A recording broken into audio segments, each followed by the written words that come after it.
Bismillahirrahmanirrahim. Assalamualaikum warahmatullahi wabarakatuh. Shalom, salam sejahtera untuk kita semua. Om Swastiastu, Namo Buddhaya, salam kebajikan, Rahayu. Halo teman pemilih, dimanapun teman pemilih berada. Semoga teman pemilih selalu dalam suasana hati yang bahagia dan menyenangkan. Kembali lagi bersama kami di Podcast Kada KPU Kabupaten Mamasa. Obrolan singkat seputar kepemiluan dan partisipatif masyarakat. Bersama saya Ilham, selaku host pada episode kali ini. Inilah Podcast Kada KPU Kabupaten Mamasa.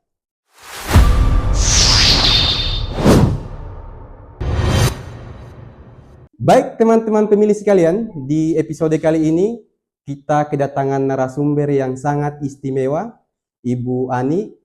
Beliau adalah anggota KPU Provinsi Sulawesi Barat, Divisi Perencanaan Data dan Informasi. Assalamualaikum, Bu. Waalaikumsalam. Baik. Apa kabar? Alhamdulillah, sehat. Ada podcast kan? Kedua kalinya ini, Bu. Ya, alhamdulillah. Selamat datang di KPU Kabupaten Mamasa, Bu. Baik teman-teman pemilih sekalian, pada episode kali ini kita akan membahas tema seputar pemutahiran data pemilih berkelanjutan. Dan tentu ini juga mungkin akan menjawab berbagai asumsi yang beredar di luar sana, Bu. Ada begitu banyak asumsi dari masyarakat bahwa sebenarnya sih apa kerjaan KPU setelah pemilu dan pilkada? Dan mungkin di pembahasan ini akan menjawab pertanyaan-pertanyaan itu, Bu. Baik, Bu. Mungkin bagi teman-teman pemilih kita di luar sana, Bu, masih banyak yang belum tahu pasti apa sih sebenarnya pemutahiran data pemilih berkelanjutan itu. Mungkin bisa dijelaskan kepada teman-teman pemilih kita, Bu, sebenarnya apa sih pemutahiran data pemilih berkelanjutan itu? Silahkan. Oke, baik. Ya, baik teman-teman pemilih semua, ini podcast Kada ya? Ya, podcast Kada Mamasa. Kalau tadi sempat menyinggung apa sih yang dilakukan oleh KPU pasca selesai tahapan baik pemilu ataupun pilkada, karena kita tahu di tahun 2024 adalah tahun terlaksananya pemilu dan pilkada serentak.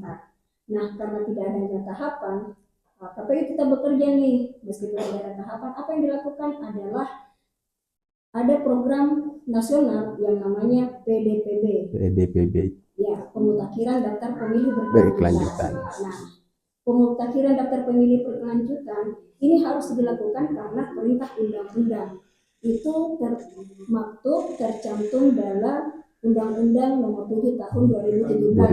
Meskipun isunya Undang-Undang Pemilu akan diubah, karena kan belum ada. Oh, akan diubah nih isunya, Bu. Isunya, karena kan keserentakan pelaksanaan pemilu maupun pilkada itu akan diubah, bahkan sistem pemilu juga itu akan diubah. Tapi terlepas dari itu, inilah yang kami lakukan, inilah yang dilakukan oleh KPU, memelihara, memutakhirkan DPT, karena DPT ini lagi yang akan menjadi penyanding untuk digunakan memutakhirkan DPT selanjutnya baik di tahapan pemilu maupun pilkada.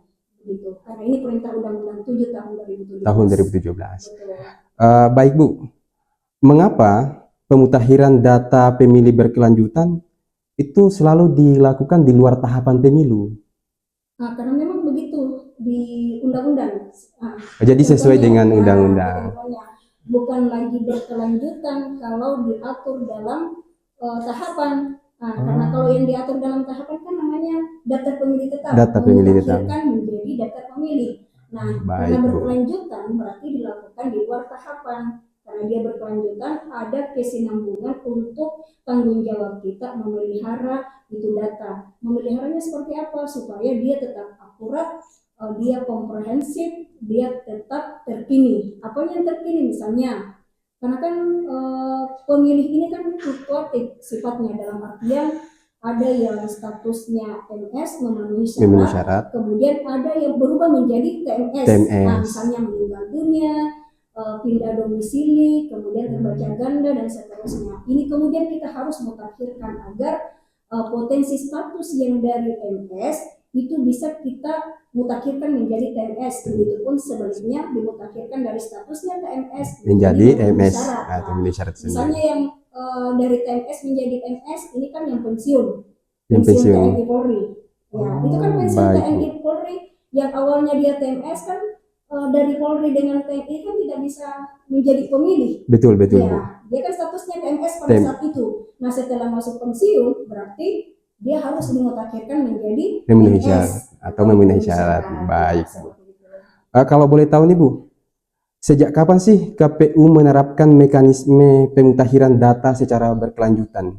Berbicara mekanismenya itu sudah jelas diatur dalam Undang-Undang 7 tahun 2017 ya. Di pasal 14, pasal 17 dengan pasal 20 itu sudah jelas undang-undang ketentuan mengatur bahwa daftar pemilih tetap itu akan dimutakhirkan dan dipelihara agar tetap menjadi komprehensif, akurat dan terpilih. Jadi sudah menjadi kewajiban KPU, KPU provinsi dan KPU kabupaten untuk dimutakhirkan. Nah, pemutakhirannya itu tergantung kondisinya di lapangan. Ada yang melalui Coktas, koordinasi dengan beberapa lembaga-lembaga terkait, misalnya Dukcapil, konfirmasi validasi data, misalnya yang meninggal, betul tidak yang meninggal ini, ataukah sebaliknya, karena yang bisa men-TMS-kan atau menghapus di data siap itu kan Dukcapil. Jadi kita perlu mengkonfirmasi data-data ini ke Dukcapil maupun dengan pemerintah setempat, misalnya camat, desa kelurahan, karena yang mengetahui warganya di desa atau kecamatan itu kan pemerintah kecamatan. Iya, pemerintah kecamatan. Desa dan kelurahan. Baik, Bu. Terkait tadi disinggung soal mekanismenya, Bu. Kalau boleh tahu, sumber data apa saja sih yang digunakan KPU dalam pemutakhiran data pemilih berkelanjutan ini, Bu? Ya, sumber datanya itu kan dari DP4, daftar pemilih potensial pemilih pemilihan. Itu dari Mendagri, Dirjen Capil. Nah, Dirjen Capil DP4 ini diberikan kepada KPU RI dulu, disandingkan dengan DPT terakhir. DPT pilkada kan pemilihan terakhir kan pilkada nih. Nah, jadi DP4 itu disinkronisasi lagi dengan DPT terakhir. Disinkronisasi baru kemudian diturunkan ke KPU kabupaten melalui KPU provinsi. Nah, KPU kabupaten lah yang akan mengolah datanya. Kemudian setelah diolah dalam artian disinkronisasi, dimutakhirkan untuk kemudian masuk pleno. Nah, PDPB ini kan diplenokan di kabupaten setiap per triwulan. Ya. Nah, kalau kita lihat tahapan saat ini yang di tahun 2025, kabupaten tinggal menyelesaikan satu per triwulan lagi, yaitu triwulan keempat. Nah, untuk provinsi itu per semester.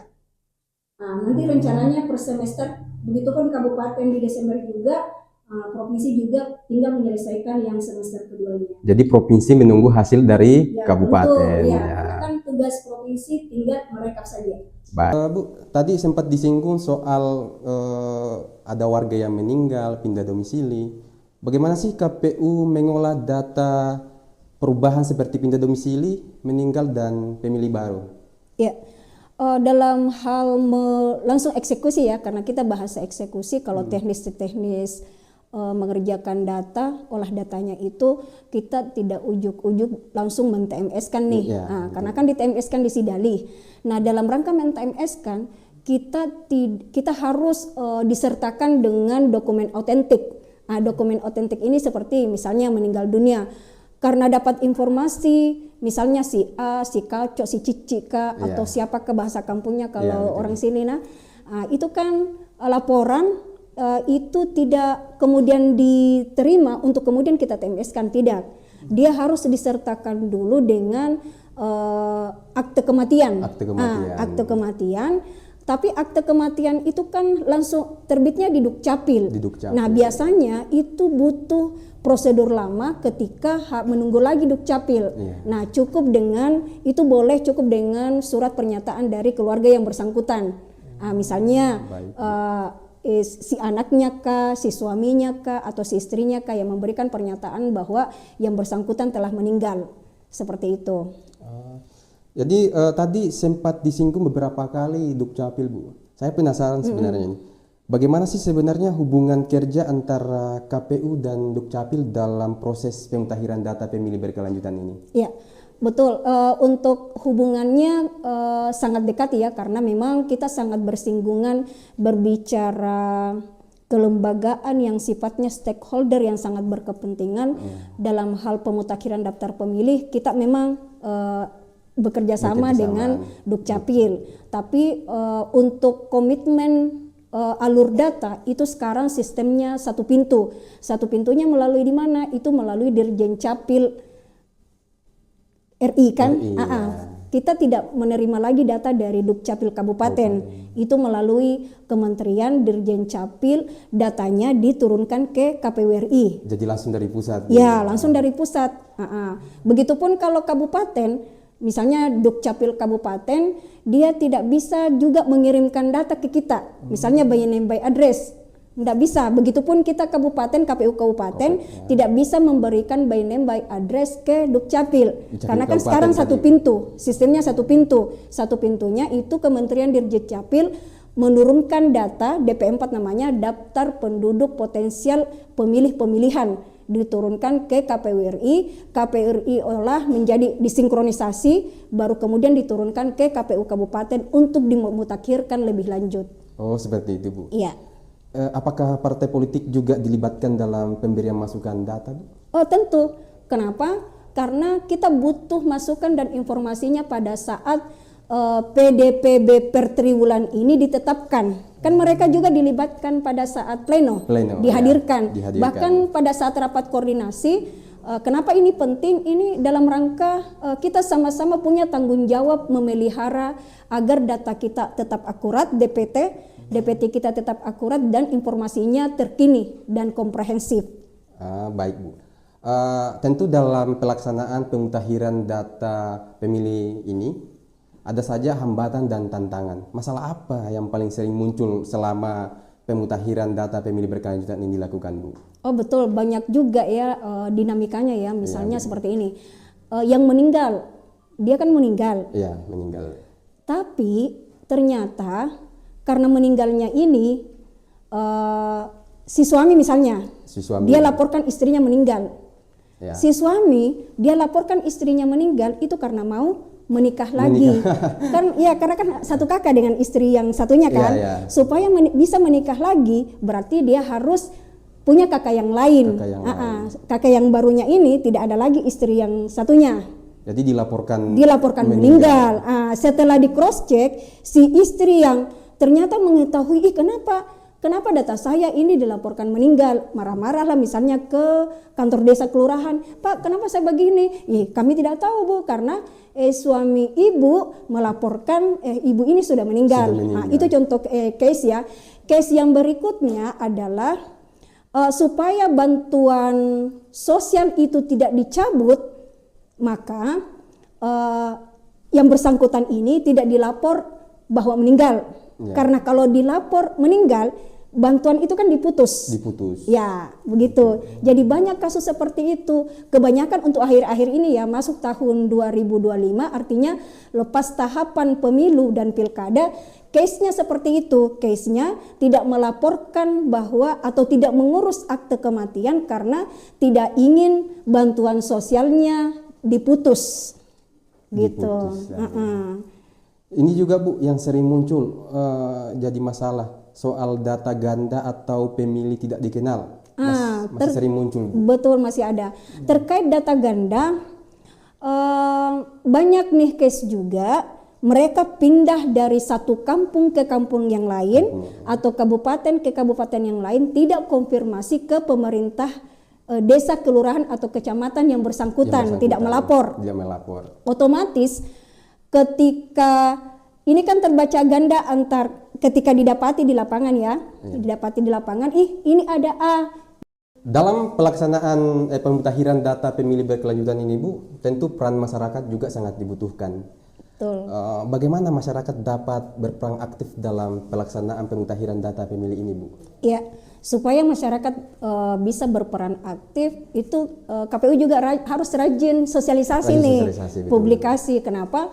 Masyarakat kan tidak bisa memberikan informasi dalam artian ini ada warga yang meninggal, ini ada warga yang misalnya sudah 17 tahun. Kalau sudah 17 tahun itu kan sudah bisa dimutakhirkan menjadi memenuhi syarat kan? Ya, betul. Karena yang bisa menggunakan hak pilih itu kan 17 tahun, yang misalnya pemilih pemula. Ya. Nah, informasi-informasi seperti ini masyarakat tidak bisa berikan atau tidak bisa sampaikan kalau tidak ada pendidikan pemilih juga ke masyarakat, sosialisasi, publikasi terkait ini ke masyarakat itu juga. Makanya peran penting KPU meskipun tidak ada tahapan harus rajin-rajin sosialisasi. Begitu. Misalnya ke kampus-kampus, kan ada kampus di Mamasa kan? Ya, ada. Ya, cobalah ke kampus juga sosialisasikan, oh ini loh kegiatannya KPU di tengah tahapan kami tetap memutakhirkan DPT menjadi PDPB, pemutakhiran daftar pemilih berkelanjutan.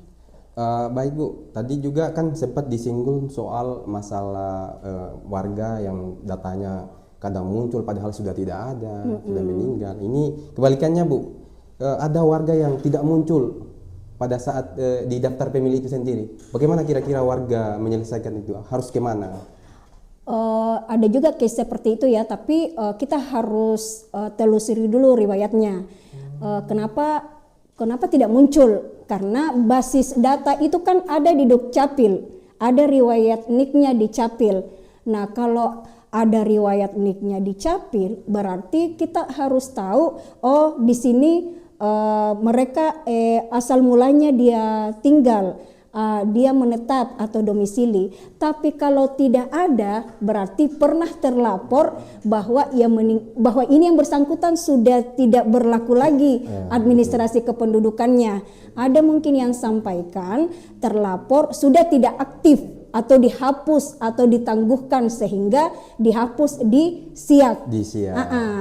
Atau mungkin karena tidak NIK ini sudah dihapus di SIAK, orang ini melakukan perekaman ulang.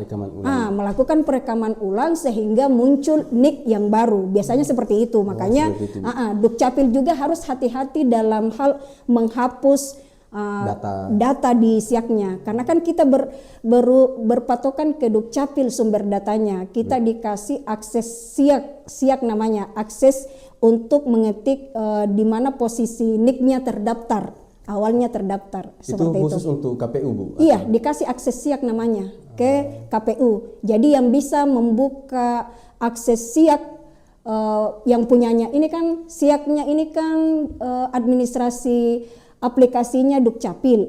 Yang punya ini Dukcapil, diberikanlah akses SIAK-nya ke KPU supaya KPU memudahkan untuk mengidentifikasi atau memverifikasi. Baik Bu. Jadi tentu dalam pelaksanaan pemutakhiran data pemilih berkelanjutan ini, setelah hasilnya sudah rampung akan dipublikasikan supaya masyarakat juga bisa mengakses. Betul. Kira-kira bagaimana KPU memastikan bahwa hasil pemutakhiran data pemilih berkelanjutan ini dapat diakses oleh mereka? Apakah ada kanal resmi atau YouTube kah atau apa, berbagai platform yang ada di KPU? Ya, kanal resminya tetap terbuka karena untuk menetapkan setiap data yang dimutakhirkan itu kan melalui rapat pleno. Rapat pleno terbuka. Nah, rapat pleno terbuka dilakukan itu disiarkan atau harus live ya, live di semua platform media sosial agar masyarakat tahu bahwa PDPB yang dimutakhirkan kemudian ditetapkan itu dilakukan secara terbuka. Dan kita tidak bisa menetapkan data itu kalau betul-betul tidak valid. Iya, enggak boleh. Meskipun informasinya kita tahu misalnya meninggal ya. Kalau belum ada dokumen otentiknya kita belum bisa TMS kan. Jadi dianggap masih aktif. Baik Bu, bicara soal pemutakhiran data pemilih berkelanjutan. Saya sebenarnya penasaran, apa sih manfaat dari pemutakhiran data pemilih berkelanjutan ini bagi kualitas daftar pemilih pada pemilu berikutnya? Ya. Manfaatnya sih secara teknis ya, karena melalui saya sudah 2 tahapan nih, sudah 2 periode maksudnya. Sudah 2 periode melalui pemilu, baik itu pemilu sejak pemilu 2019, masuk pilkada 2020, masuk lagi pemilu 2024 dan pilkada 2024. Memang untuk kami itu penting PDPB ini karena bisa menjadi data sanding DPT terakhir. Kenapa data sanding? Supaya nantinya ketika ada yang misalnya kita hapus atau kita TMS kan, itu bisa kita lihat riwayatnya, oh ini ada orang di PDPB, kenapa ada? Sementara di DPT tidak ada. Muncul lagi di DP4 ini orang misalnya ya. Padahal dia meninggal. Nah, itu semua meskipun nanti kita mutakhirkan DPT lagi, tapi PDPB ini penting, itu adalah sebagai alat ukur untuk menyandingkan bahan pembanding kita dalam rangka verifikasi dan validasi data. Jadi hasilnya dijadikan pembandingan. Iya betul, tetap semuanya dilibatkan ya, dalam artian digunakan. Ya, jadi bicara soal hasil nih Bu, apakah hasil pemutakhiran data pemilih berkelanjutan ini dapat mengurangi jumlah pemilih yang tidak terdaftar pada saat pemilu, ataukah juga dapat memengaruhi tahapan penyusunan DPT pada saat pemilu? Dalam hal mengurangi, sejauh ini ya tidak ada case yang menganggap bahwa selalu mengurangi. Justru kalau saya perhatikan ya, waktu pemilu kemarin skop sesulbar itu DPT 985 760 DPT pemilu ya, saya lupa persisnya lagi DPT pilkada. Nah, mengaca itu setelah dimutakhirkan menjadi PDPB, sekarang jumlahnya total sesulbar 1 juta. Artinya bertambah nih. Karena kan memang penduduk atau pemilih itu kan fluktuatif sifatnya. Ada yang pindah masuk, pindah keluar. Pindah keluar misalnya kalau dari Mamasa keluar itu kan terhitung TMS kalau dia keluar. Karena dia menjadi pemilih baru di kabupaten lain, misal. Begitupun di kabupaten lain dia akan menjadi bertambah karena ada orang masuk. Begitupun nanti yang ada keluar. Signifikan keluarnya itu sedikit, tapi berbeda-beda case-nya setiap kabupaten. Saya tidak tahu persis datanya Mamasa apakah jumlah DPT-nya ketika melalui proses PDPB itu bertambah atau berkurang. Tapi setahu saya karena kita di tingkat provinsi kan mereka di 6 kabupaten, itu bertambah dari jumlah DPT 985.000 menjadi 1 juta sekarang. Artinya bertambah ya. Oh, seperti itu Bu. Saya penasaran juga ini, apakah sementara ada teknologi atau aplikasi atau mungkin sedang dikembangkan oleh KPU dalam mendukung pelaksanaan pemutakhiran data pemilih berkelanjutan ini? Ya, sejak dukungan aplikasi untuk dukungan Kedatin ya, kita tetap menggunakan Sidalih. Sidalih namanya, Sistem Informasi Daftar Pemilih. Tapi sekarang sejak 2019 meskipun Sidalih juga digunakan, tapi untuk di pemilu 2024 dan pilkada 2024 Sidalih ini tetap up to date. Dia tetap memilah ataupun memverifikasi data menggunakan fitur-fitur yang memudahkan teman-teman operator dalam hal kerja teknis untuk mengolah data. Baik Bu. Sebelum kita mengakhiri podcast kita kali ini Bu, apa harapan Ibu selaku Kepala Divisi Perencanaan Data dan Informasi KPU Provinsi Sulawesi Barat terhadap perkembangan sistem pemutakhiran data nasional? Harapan kita ya, karena kita ini kan penyelenggara, teman-teman staf juga selaku pendukung dan juga sebagai penyelenggara, harapannya kita adalah DPT kita tetap terupdate. Teman-teman harus tetap bekerja untuk memelihara data supaya tetap komprehensif, akurat dan terkini. Terkini dalam artian teman-teman kabupaten harus tetap progresif, tetap semangat melakukan sosdikli, sosialisasi pendidikan pemilih, tetap publikasi ke masyarakat agar masyarakat tahu bahwa peran kita dalam rangka memelihara data pemilih harus tetap terjaga untuk memutakhirkan supaya kita tetap tahu posisi masyarakat, status masyarakat dari memenuhi syarat menjadi tidak memenuhi syarat, begitupun sebaliknya dari tidak memenuhi syarat menjadi memenuhi syarat. Teman-teman KPU Kabupaten, don't stop to work, jangan berhenti untuk bekerja. Berilah yang terbaik dari versi terbaikmu hari ini, karena kita tidak tahu bagaimana kelangsungan demokrasi yang akan datang. Harapannya demokrasi ke depan dalam rangka kecerdasan pemilih tetap terjaga untuk demokrasi kita yang akan datang. Baik, terima kasih Bu atas kesempatannya untuk datang di KPU Kabupaten Mamasa, memberikan pencerahan kepada teman-teman pemilih yang ada di Mamasa dan juga teman-teman penyelenggara. terkait dengan pemutahiran data pemilih berkelanjutan. Baik teman pemilih, terima kasih telah mengunjungi kanal YouTube KPU Kabupaten Mamasa. Terus dukung program ini dengan cara like, komen, share, dan subscribe kanal YouTube KPU Kabupaten Mamasa. Dan jangan lupa juga berikan kritik dan saran yang membangun sebagai bahan evaluasi kami ke depannya agar lebih baik lagi. Terima kasih sekali lagi kami ucapkan. Dan juga kepada Ibu, terima kasih menyempatkan waktunya untuk hadir. Sama-sama. Wabillahi taufik wal hidayah. Shalom, KPU melayani.